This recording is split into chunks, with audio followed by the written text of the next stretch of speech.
சத்தான உளுத்தங்களி செய்யலாம் வாங்க.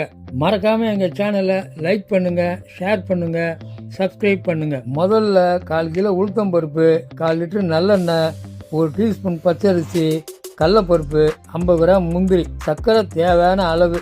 சர்க்கரை வேணான்றவங்க நாட்டு சர்க்கரை, கருப்பட்டி வெல்லம் போட்டுங்க. உளுத்தம் பருப்பு, பச்சரிசி, கடலப்பருப்பு கலவைய நைட்டில் ஊற வச்சுங்க. அட்லீஸ்ட் ஒரு 3 மணி நேரமாவது ஊற வைங்க. நல்லா ஊறின கலவையை நைஸாக அரைக்காதீங்க, பதமாக அரைச்சி எடுத்துங்க. கொஞ்சமாக தண்ணி ஊற்றி கரைச்சி வச்சுங்க. கடாய் சூடான பிறகு நல்லெண்ணெயை ஊற்றுங்க. அப்புறம் கரைச்சி வச்ச உளுந்த போடுங்க.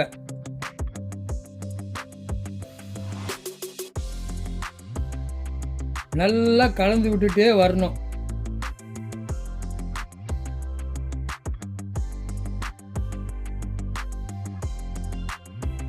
எண்ணெய் பிரிஞ்சு வரும்போது சர்க்கரையை சேர்த்துங்க.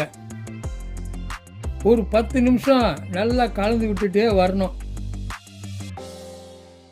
உளுத்தங்களி உடல் வலிமைக்கு ரொம்ப நல்லது.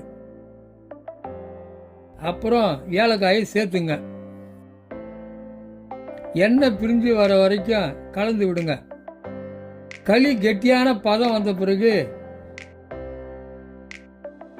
நெய்யில வறுத்த முந்திரிய போட்டு கலந்து விடுங்க.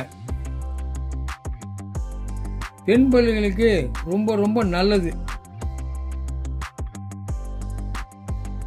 அப்புறமா பிரிஞ்சு வந்த எண்ணெய் எடுத்துருங்க.